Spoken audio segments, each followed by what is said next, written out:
I want to tell you all a little story about Jim. You remember Jim back home? You remember, don't you?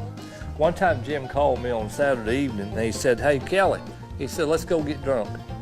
And I said to Jim, I said, Jim, I don't want to go get drunk. I think I'll just stay in tonight. And Jim said to me, he said, no, we're going to go. There's about 30 minutes and knock on the door. I answered, it's Jim. You know how he was.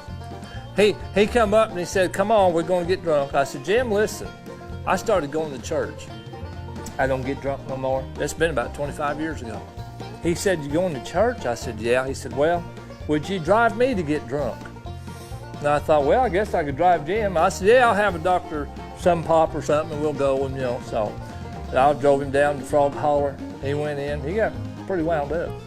I was taking him home over to Hollowell.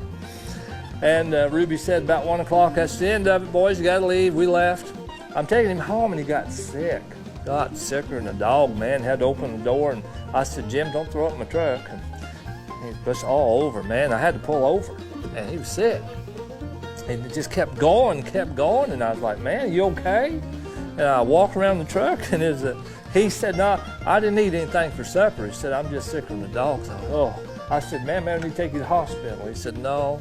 I said, well, listen, Jim, I just started going to church. I'll pray for you. He looked up at me. I'll never forget it.